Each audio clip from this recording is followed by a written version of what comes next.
meilės aktui, kiekvieną progą savęs pažinimui. Šventoji Teresėlė ir mums duoda labai naudingą, suraminantį, padrasinantį pasiūlymą. Laikykime save mažytėmis sielomis, kurias gerasis Dievas turi remti kiekvieną valandą. Neužsisakykim Dievo pagalbos 3 mėnesiam. Ir visiem metam nuo šių rekolekcijų iki sekančių. Laikykimės Teresėlės išmintingo gyvenimo patirtimi pagrįsto pasiūlymo. Laikykime save mažytėmis sielomis, kurias gerasis Dievas turi remti kiekvieną valandą. Mūsų dangiškasis tėvas čia su mumis elgėsi labai pedagogiškai. Jis duoda malonės tik šiai dienai, kad mes labiau jaustumės priklausomi nuo jo.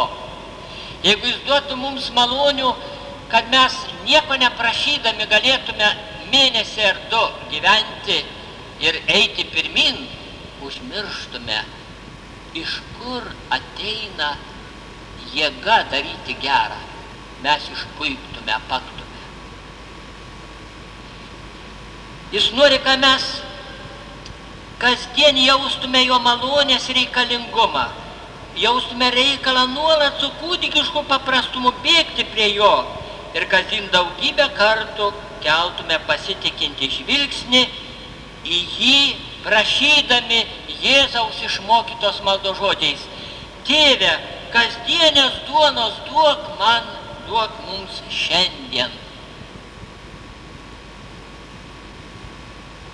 Už dangiškojo tėvo neišmatuojamą gerumą ir dosnumą šventoji kūdikėlė Jėzaus Teresė stengiasi savy palaikyti tik vieną troškimą – mylėti gerai Dievą ir gelbėti nuo amžinos pražūties tuos visus žmonės, už kuriuos Kristus mirė ant kryžiaus.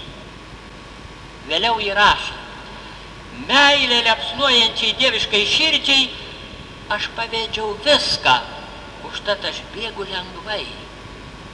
Man nieko nebeliko, tik vienas mano turtas – gyventi meilę, alsuoti meilę. Jis žinojo, kad reikia, prašant ko nors, prašyti su dideliu nuolankumu, žinant, kaip aš nieko neturiu, nieko negaliu. Ir su dideliu pasitikėjimu, kad tas, kurio aš savo skurde prašau, pajėgus duoti ir tikrai nori duoti. Įrašė: pas viešpatį tiek pasieksime, kiek pasitikėsime. Pasitikėjimas turi būti mūsų maldų, mąstymų, komunijų vaisius. Mūsų klaidos niekada neatsvers Dievo gailestingumo. Jis visada bus didesnis. Mūsų prašymai niekad neviršys Dievo dosnumo. Jis bus visada didesnis.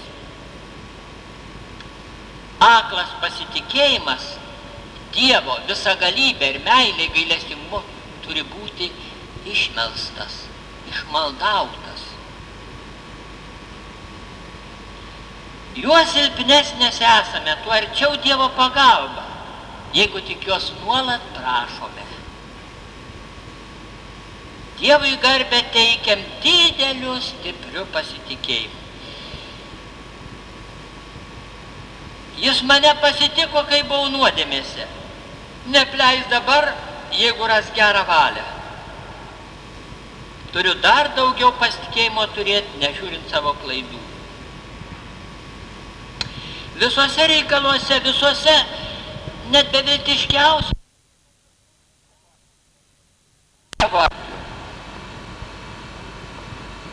artimo atžvilgiu, mūsų pačių atžvilgiu.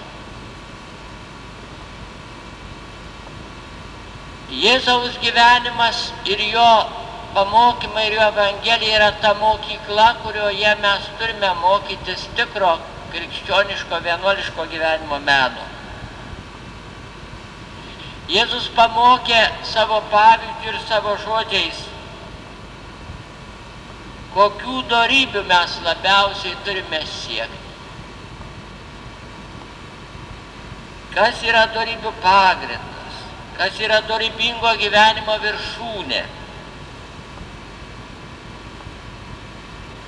Kai mes žvelgiame tikėjimo akimis į Jėzaus gyvenimą, pastebim ypatingai jo pabrėžiamą dorybę, tai nuolankumą, romumą. Kai žvelgiam tikėjimo akimis į Jėzaus įsikūnijimą, į jo gimimą, kontempliuojam jo gyvenimą Nazarete, jo viešąjį gyvenimą stebime Evangelijose atskleistą, jo laikyseną kančioj apmąstom, ar gilinamės į Eucharistijos paslaptį, labiausiai krinta į akis toji dorybė, kurios jis pats liepė mokytis iš jo, kurią jis pats nuoširdžiai mums rekomendavo. Mokykitės iš manęs, nes aš romus ir nuolankios širdies. Jėzus savo pavyzdžiu labai išryškino tą dorybę, jos svarbą, jos reikšmę. Štai Dievo žodis, antrasis švenčiausios trybės asmuo, dieviško išmintis, per kurią visa padaryta ir be kurios nieko nepadaryta, įsikūnijimo valandą priima žmogaus trapią prigimtį, tampa žmogumi. Mes su tuo apsipratome, tai kartuojame ir tikiu Dievą Tėvą kalbėdami, jis prasidėjo iš Šventosios Dvasios, gimė iš mergelės Marijos. Ir atrodo, čia nieko ypatingo. Dievas, mylėdamas, prisėmė tai. Bet jei mes bandom truputį palyginti žmonių gyvenime tokią elgseną, ji mus apstulbina, nustebina, pritrenkia tiesiog. Įsivaizduokime tokį praeito šimtmečio galiūną Europos Napoleoną. Jeigu jis būtų prisijėmęs paprasto tarno pavidalą, kuris valo kambarius arba tiesiog šeria gyvulius, nustebtume, imperatorius, kuris pusę Europos užvaldė, dabar tarnu tampa. Paprastai moterėliai karvę melžia, kambarį tvarko, mėšlą veža. Sakytume, jau dabar, kaip jis pasišventė, šitaip nusižemino, turėdamas pusę Europos savo valdžioj, šitaip nusižemino. Nustebtume. Kai vienas kardinolas prieš keliasdešimt metų, pirmišau, dabar jo pavardę, paliko savo purpurus, paliko savo postą, arkivyskupiją ir nuėjo tarnauti raupsuotiems, kur pavojų susikrėsti. Visi buvo nustebinti, kaip šitaip dabar iš tokio posto ateiti į tokią rizikingą situaciją. O jis atėjo ir Jėzaus pavyzdžio vardan, ir žmonių meilės vardan atėjo ir pasiliko su jais. Kai tai padarė kunigas, tėvas Damijonas de Vester, kuris dabar paskelbtas palaimintuoju neseniai, ir ten mirė raupsai susikrėtęs, daug paguodos ir meilės atnešęs šitiems vargšams visuomenės atstumtiems žmonėms. Atrodo ne taip jau nuostabu, bet dabar iš aukščiausio rango kardinolas palieka viską, ir vyskupiją, ir savo rūmus, ir keliauja pas tos žmonės dabar 20 amžiaus pabaigoj. Tai daugiau daro įspūdžio negu paprasto jauno kunigo ugningas apsisprendimas atiduoti save vargšų globai. O štai nepalyginamai labiau negu Napoleonas, negu kardinolai nusileidžia prie žmogaus skurdo, prie žmogaus menkiausios padėties, visatos valdovas, visų tvarinių absoliutus viešpats.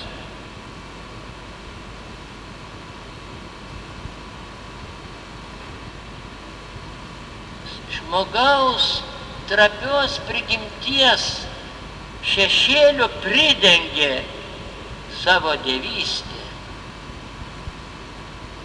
Atėjo pas mus kaip silpnas verkiantis kūdikis, atėjo gyvulių tvarte. Ir paskui leidžiasi savo kūrinio, Marijos, auginamas, gyvenimo išminties mokomas. Paaugęs dirba paprasto dailidės, tiesa doro, tyro dailidės dirbtuvėje. Ir tas, kuris buvo pilnai pribrendęs valdyti didžiausią imperiją ir visą pasaulį, štai dirba staliaus darbą. Ir ne 2 metus. Tas, kuris galėjo būti išmintingiausių visų išminčių mokytojų Romoje ir Atėnoje to meto mokslo šventovėse, duodasi mokomas paprasčiausia matininkų.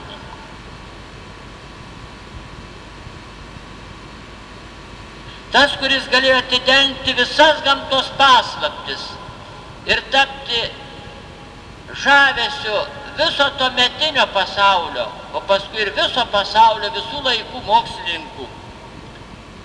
Tai dirba Juozapo dirbtuvėlėje, dirba taip, kaip Juozapas moko, nes tokia Tėvo valia. Nedemonstruoja savo išminties, nemoko Juozapo tobulesnio amato metodų, nerodo savo žinojimo, nei viršenybės ant kūrinių ir ant paties Juozapo, bet tyliai ramiai vykdo žmogaus pareigas, sūnaus pareigas, kenčia šaltį, alkį, tremtį, neturtą.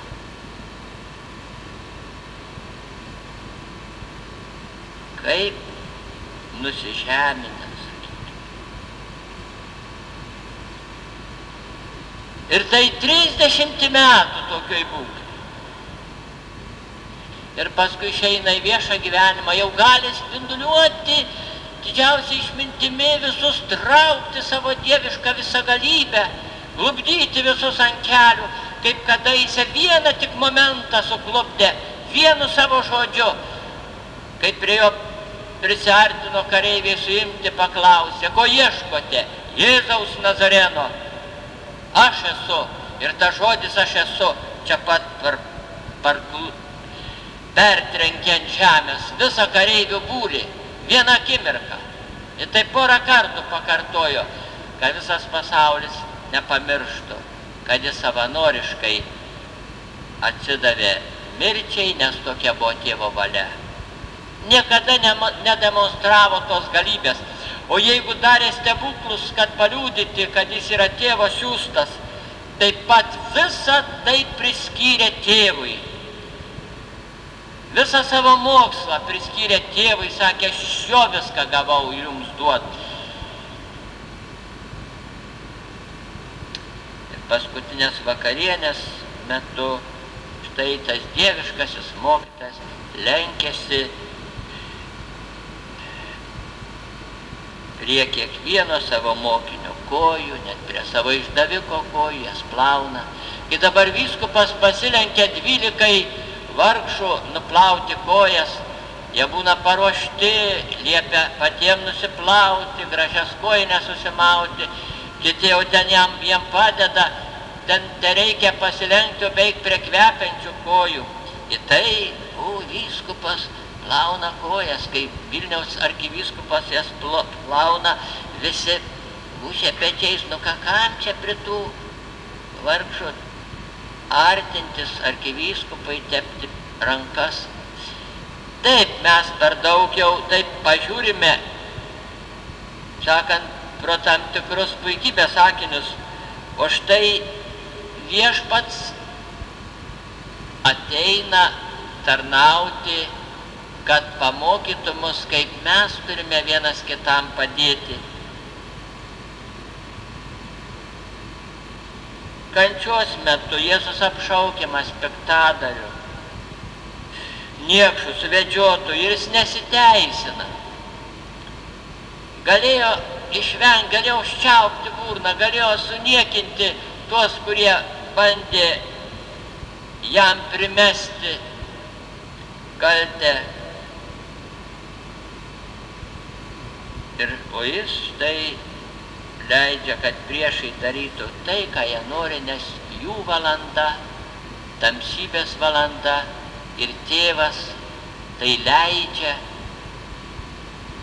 tokia tėvo valia. Ir vis tai nuolankumas, patį šviesiausią, tobuliausią asmenybę apdrabsto šmeižto purvais, nesiteisina. Pabrėžiama, Jėzus tylėjo.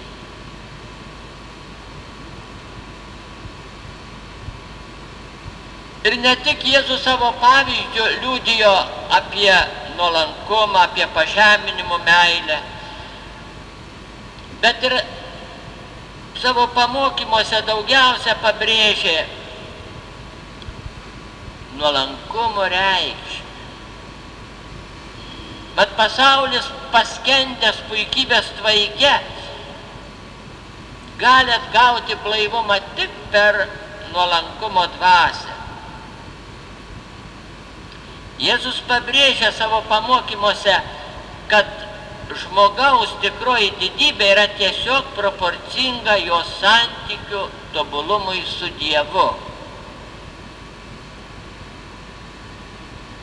O nuolankumas yra, kai tik mūsų santykiams su Dievu pagrindas. Jis yra visų dorybių pagrindas. Yra maldos pagrindas, bendravimo su Dievu pagrindas, bendravimo su žmonėmis pagrindas, savęs teisingo supratimo ir vertinimo pagrindas.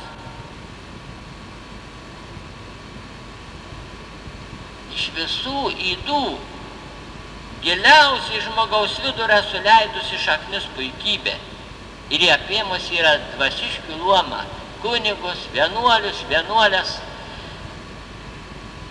Kiti dalykai gal sunkiau prieinami, bet puikybė gali labai lengvai klestėti bet kuriame Dievui pašvestame žmoguje. Kūniškumas sunkiau gali reikštis, ypač kokie kūniški santykiai, įvairūs barjerai tai trukdo. O puikybė gali augti kasdien, laistoma būti dešimtimis kartų, dešimtimis progų. Ir užtat jin išauga iki tokio laipsnio, kad visiems matoma ir iki tokio šlykštumo, kad skleidžia smarvę aplinkui. Ir nejaučia tie žmonės, kurie nuolat ir nuolat laisto ir augina tą ydą, kol jinai pasidaro pasibaisėtinai bjauri šlykšti visiems, kurie susiduria su ja. Vienas kunigas taip jau užaugo puikybėje, kad turėjo pagrindo garsiai pasakyti: aš Lietuvoje neturiu kito kunigo sau lygaus, su kurio galėčiau pabendrauti. Kas čia kalba? Puikybė. Tokį kunigą skiria į parapiją, išdidžiai sako: aš atmečiau ir atgal nusiunčiau vyskupo skyrimą, nes jis nemokėjo manęs paskirti. Įdėjo į voką, atsiuntė. Negalėjo pasikviesti pietum ar vakarienį ir išaiškinti, kad tokia ten situacija yra. O dabar įdėjo voką, aš atgal, net plėšęs. Ir nesigėdi tai sakyti kunigui, kuris kalėjimus perėjęs, 70 garbingų metų praleidęs. O štai drožia jam į akis, kad vyskupas nemoka kunigą paskirti. Kas čia kalba? Puikybė. O pats tos marvės neužuodžia.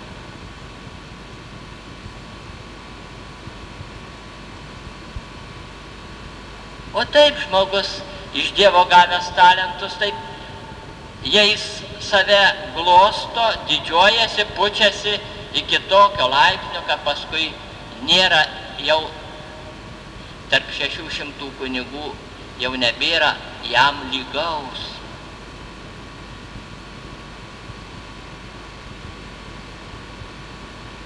Tas pats gali būti ir su kiekvienu, kuris nekovoja su ta yda, o leidžia jai reikštis iki visiško savęs apakinimo, iki visiško apkurtimo malonės balsų į sąžinės balsų.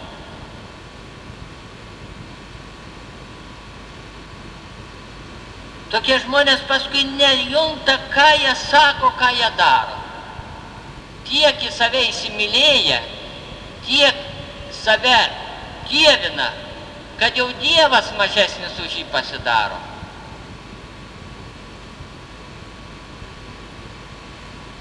Vienas jaunas kunigas dar prieš karą nueina pas knygyno savininkę, sako: tu man išrašyk tokią knygą, kad aš ją išvertęs greičiau pragarsėčiau. Paskui jis pragarsėjo kvailystėmis, nesąmonėmis, naujos religijos kūrimo ir savižudybė. Ar gal nužudimo, bet rado jį po traukinio bėgiais, kaip sakant, gelžkelio bėgiais. Palindusią pakištą, sunku suprasti, nes pinigai kišenėje tebe buvo, apiplėšimo tikslais, atrodo, niekas jo nepadarė.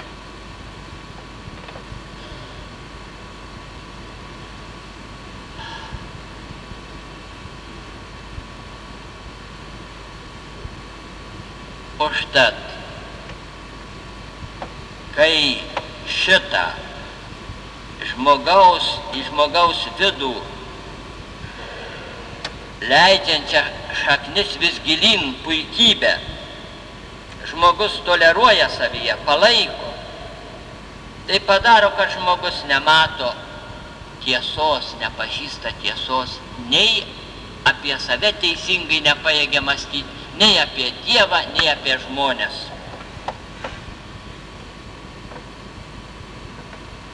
Užtat Kristus ir kviečia: mokykitės nuolankumo, kitaip apaksite, apkursite, kitaip nepasieksite dangaus karalystės.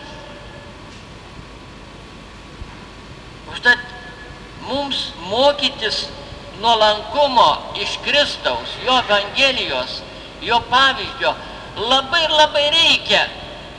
Tai galima sakyti, turėtų būti mūsų daugybės dienų mąstymai, svarstymai. Mūsų atsiklaupimas prie tabernakulio turėtų būti pirmiausia prisiminimas, koks jis nuolankus, kaip čia visa dievystės, visa galybė, spindesys, viskas paslėpta. O aš vakar didžiavausi, užvakar savo mintimis pučiausi ir taip toliau. Niekinau kitą, lyginau save su kitu, aš geresnis, aš mandresnis, aš toks, aš anoks, aš tokia ar anokia. Aš pyragiukus geriau suraičiau, aš blynus geriau iškepiau, aš švariau išskalbiau ir taip toliau. Yra progų 100, bet dirbant paprasčiausią virtuvės darbą, paprasčiausią darbą kalbykloje, ar siuvykloje, ar kur nors kitur, ar prie ligonių ligoninėje. Tas kirminas labai lengvai įlenda ir sugadina mūsų veiksmų vaisingumą. Taigi turiu stengtis sekti Jėzaus pavyzdžių ir mokytis to, ko jis liepia, o ne kaži ko kito. Pirmoji eilėje turiu savo dvasioje įsitikinti tiesa, kad visą, ką turiu, esu gavęs iš Dievo. Ir kad Dievas yra absoliutus visko savininkas. Užtat šventas Paulius klausia, ką turi, ko nesi gavęs, o jei gavai, ko giriesi, lyg kad nebūtum gavęs. Mes esam Dievo dovanų nešiotojai. Tai Dievas mus lyg kokiam sandėly mumyse sukrovė nuostabius turtus, sugebėjimus, talentus, sveikatą ir kitas vertybės. Ir mes jomis turime naudotis ne taip, kaip mums patinka, kaip viena moteris sakė, aš savo pilvo šeimininkė. Bet taip, kaip mus pamokė Dievas savo įsakymais, evangeliniais patarimais, kurie mums yra privalomi. Tenka save laikyti tuo, ko esame. O kasgi esame? Dievo dovanų, Dievo malonių nešiotojai, Dievo dovanų naudotojai, užvaizdos. Bet ar pakankamai gerai naudojamės Dievo gerybėmis? Ar visą tobulai panaudojame Dievo garbę, jo valios vykdymui, amžinybės įgijimui ir savo laiką, ir savo sugebėjimus, ir savo žinias, ir savo įsilavinimą, ir visą kitą, ką Dievas mums yra davęs tiesiogiai ar per kitus, per tarpininkus.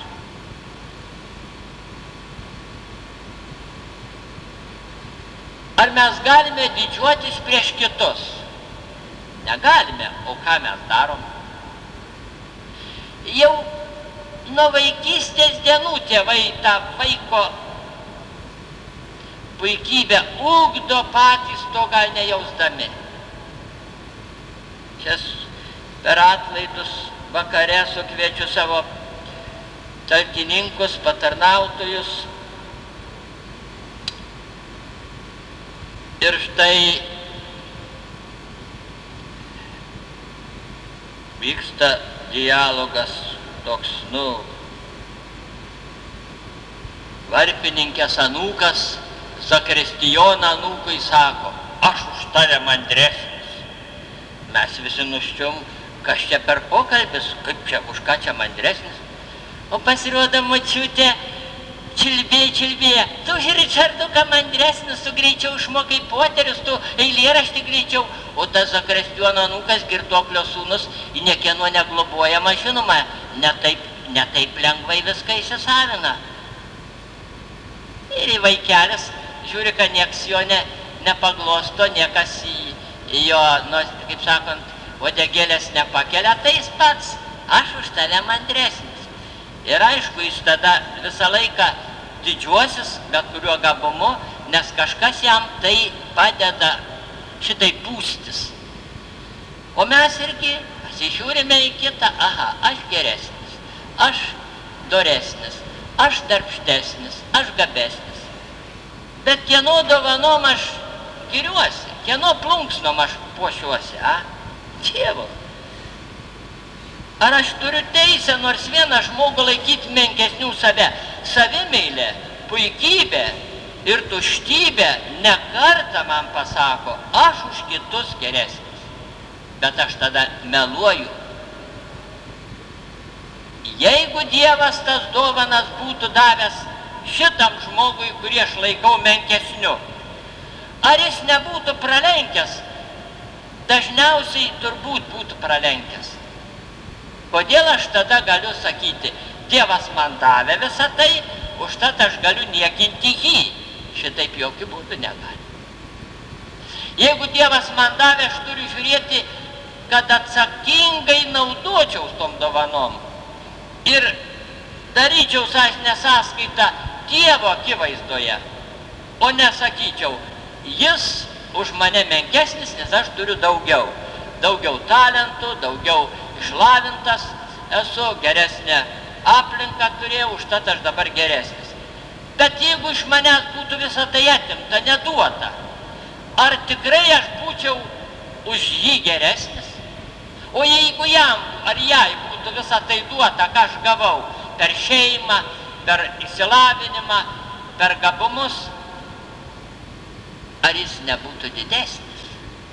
Jeigu to nežinau, kodėl aš turiu jį niekinti ir laikyti mažesniu už save, menkesniu už save? Kad aš šiandien geriau padarau tą darbą, tai nereiškia, kad aš geresnis. Gal kitas visą tai turėdamas, visą tą dvasinį lobį, kažin, ar nebūtų vyresnis. Jeigu nežinau, kodėl aš tada galiu sakyti, kad jis menkesnis, kokią aš turiu teisę?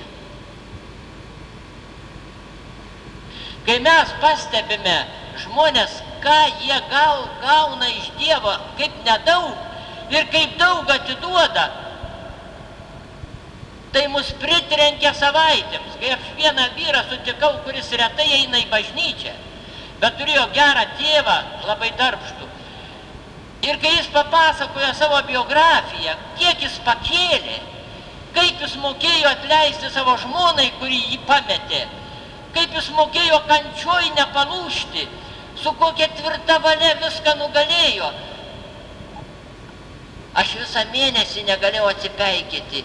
Dieve brangus, trupinėlius jis gavo, atrodo, malonės trupinius, nesiartino prie Dievo, o kiek jis nuveikė.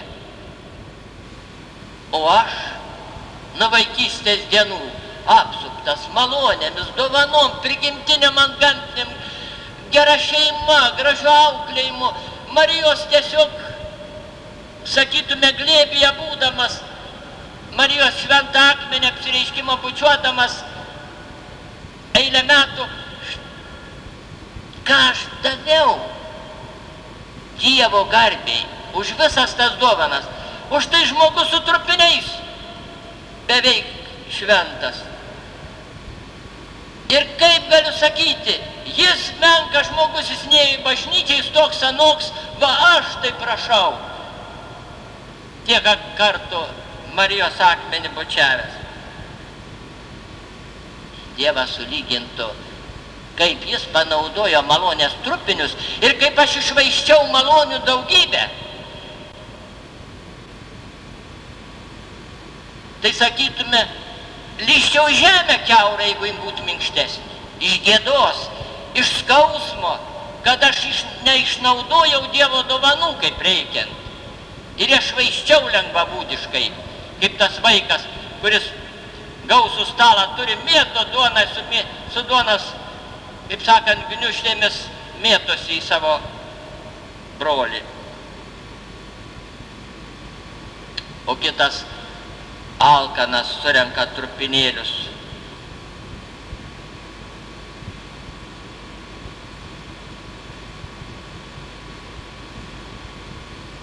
Už tai mes negalime niekinti kito, koks jis šiandien silpnas bebūtų, nes mes patys pažvelgia į savo pašaukimą ir gautas nuostabės gausias dovanas. Esame begėdžiai prieš šituos vargšus, kurie trupinėliais maitindamiesi dar šliaužia link Dievo.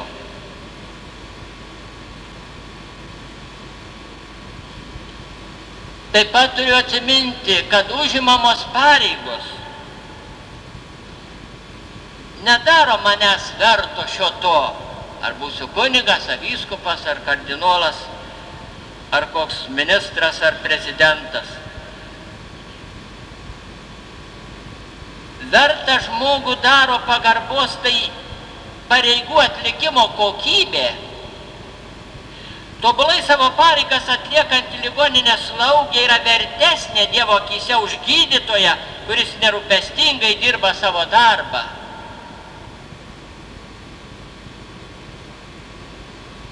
Kodėl aš turiu būti nuolankus? Kad galėčiau nuolatos gyventi tiesoje. Kad aš pažinčiau Dievą kaip aukščiausią tiesą ir gėrį. Kad aš žmoguje matyčiau Dievo dovanų nešiotoją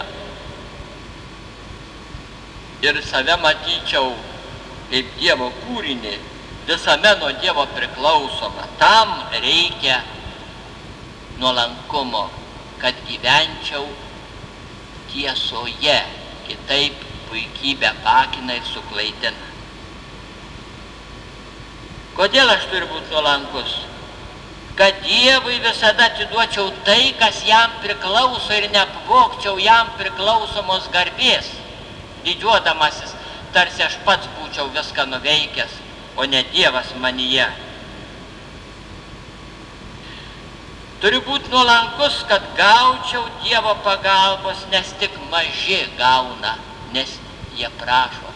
Tik tie, kurie beturčiai dvasioje, jie moka prašyti, nes pažįsta savo ribotumą, priklausomybę nuo Dievo ir žino, kad jis yra niekis be Dievo. Ir šis tas dėka Dievo veikiančio žmoguje ir palaikančio jį buvime ir veikime.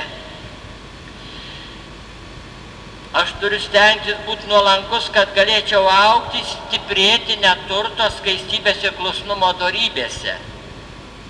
Nes puikybės įtakoje neįmanoma šias dorybės ugdyti ir gyventi įžadų dvasia. Išdidūs vienuoliai neturi ir negali turėti vienuoliškos dvasios, tikros Dievo meilės, tikro dėkingumo Dievui, tikro nuoširdaus alkio Dievo pagalbos. Negali giedoti magnifiką Dievui, kad jis didžių dalykų padarė, nes pažvelgė į savo tarno ar tarnaitės mažumą.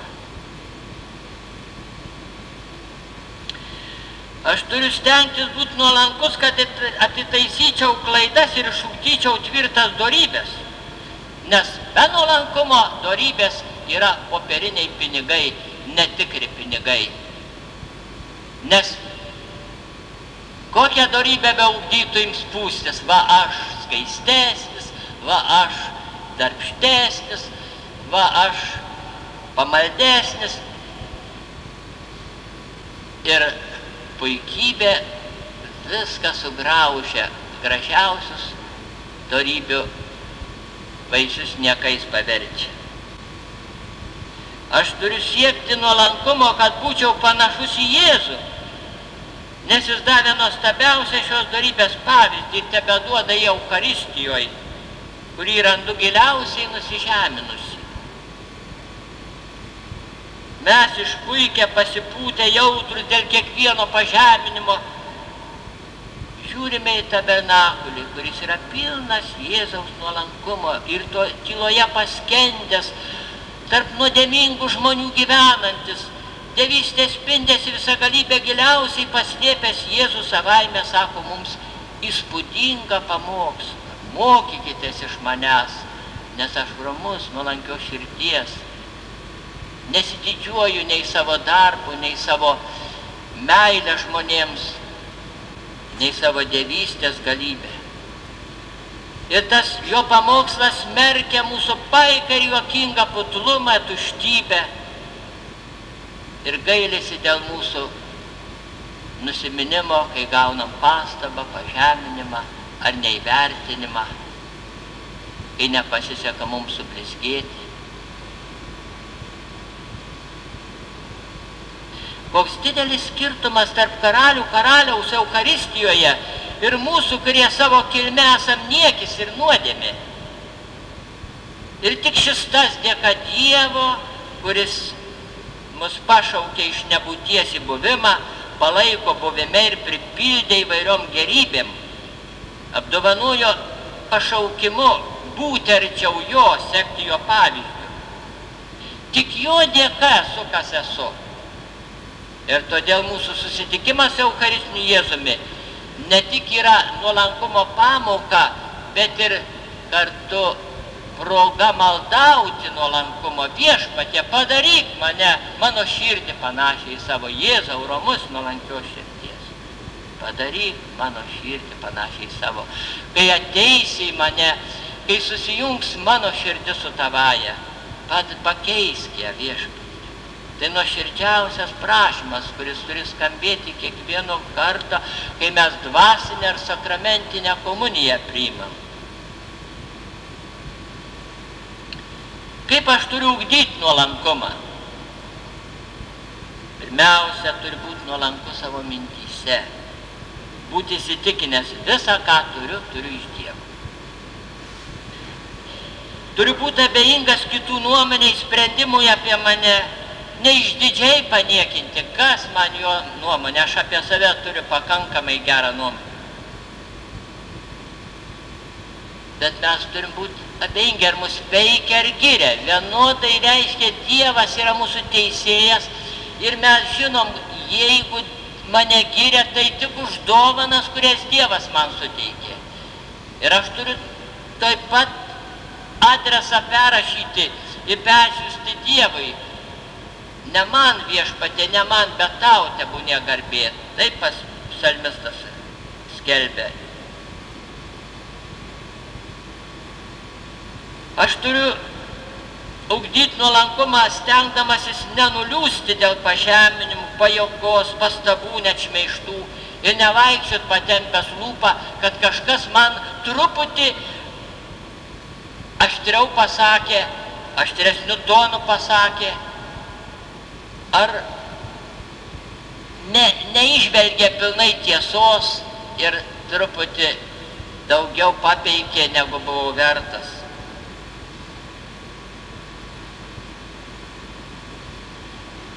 Turiu ugdyti nuolankumą žodžiuose, nekalbėti apie save, kas atkreiptų į mane dėmesį, ar keltų mano vertę kitų akyse. Neturi būti višta, kuri kiaušinį padėjus kudakuoja, kad pusę kaimo girdi.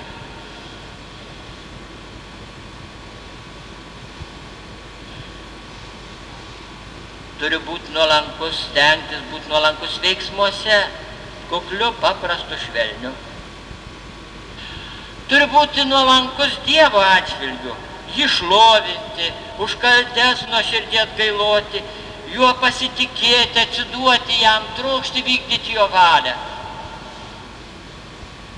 Turi būti nuolankus artimo atžvilgiu, stengtis būti nuolankus artimo atžvilgiu, gerbti kiekvieną žmogų, kaip Dievo vaiką, kaip Dievo dovanų nešiotoją, kaip Dievo pakviestą į dangų keliauti. Nesvarbu, jis bus pasaulietis, prasigėręs žmogus, ar ištvirkaujantis, ar mano seselė gyvenanti su manimi kartu, ar mano vyresnioji.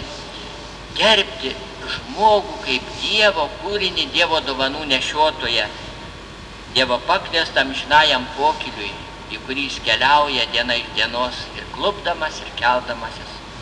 Aš turiu pakęsti kiekvieną žmogų, nes aš pats Dievo pakenčiamas.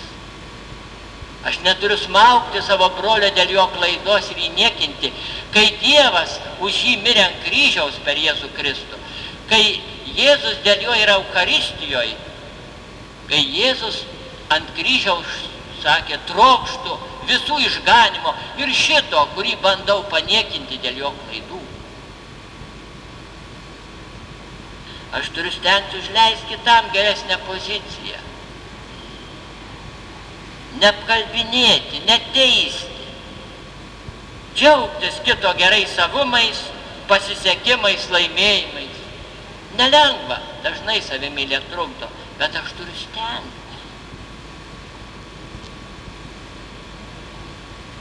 Geresnės priemonės vienybei su gyvenimui, su artimu nėra kaip nuolankumas, teisinga, pagarbi pažiūra į kitą, į nemėtimas akmenų į kitą. Kai save ištuštinam, Dievas pripildo mus savimi. Štat reikia prašyti nuolankumo dorybės, prašyti net pažeminimų meilės, nes savaime tie dalykai neteina.